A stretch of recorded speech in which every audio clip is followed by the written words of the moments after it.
Hey everyone, so I'm going to go over my Triple E lesson plan called Sturdy Bridges. Grade level is 4, subject is mathematics, time frame is 5 class periods.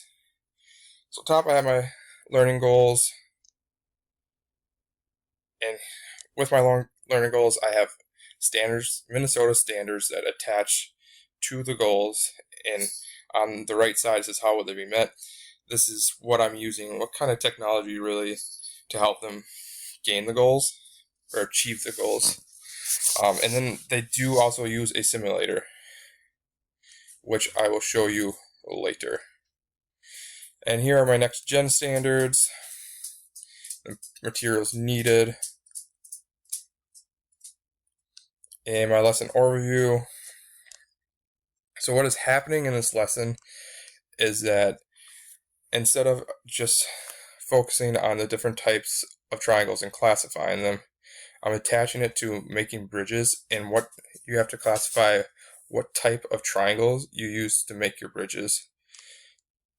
So first, students watch a video of bridges, and they will do a Flipgrid response to what they really liked about the bridges, what makes bridges important, what would happen if we didn't have bridges, and these Flipgrid videos will be seen by another school from a different state. So in this lesson, theoretically, you would try to partner up with a teacher from a different school in a different state, for the kids can collaborate together from 2 different states. And then kids also watch a video of how to use a protractor, because they will be measuring the angles of the triangles to help them classify the triangles as acute, obtuse, or a right triangle.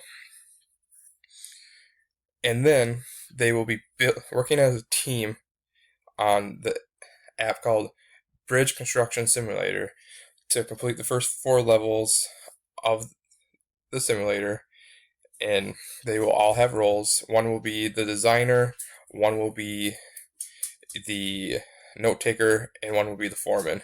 So the designer tells the foreman how he wants his bridge to be built. The foreman will follow his instructions to build it the best he can, and the note taker, once they build their bridge, will sketch it, write down how many triangles they have, how many acute, how many obtuse, how many right triangles they use, and then they will measure one triangle from their bridge using the protractor. And each person will take a turn, because the first level is tutorial, which everyone completes, and they'll rotate through those roles for levels 2, 3, and 4. And after that, they'll get together with another group, and each note taker will go over the notes that they took and describe the sketch. What's really cool about this simulator is that it also gives you a budget. So the less money that you spend, the more stars you get. And so it kind of has that social justice piece you can talk about in it, where not every country or city has the money to afford all the best materials for bridges. So you really have to use your money wisely. And then after that, we'll watch a video of what makes bridges so strong. And it's triangles, how you put pressure on it, goes to the point, and that triangles are used in many bridges. And their final project is to make a bridge that covers a 12-inch gap. They have to record how many triangles they use and classify them. And then they're going to paint the acute triangles a certain color, the obtuse triangles another color, and the right triangles a different color. So, and then they'll have to measure at least 3 or 4 triangles. And at the end of it, they're going to record themselves testing, and they're going to share it again on Flipgrid. So looking at one of the tools I used, I'll do the bridge construction. I ranked it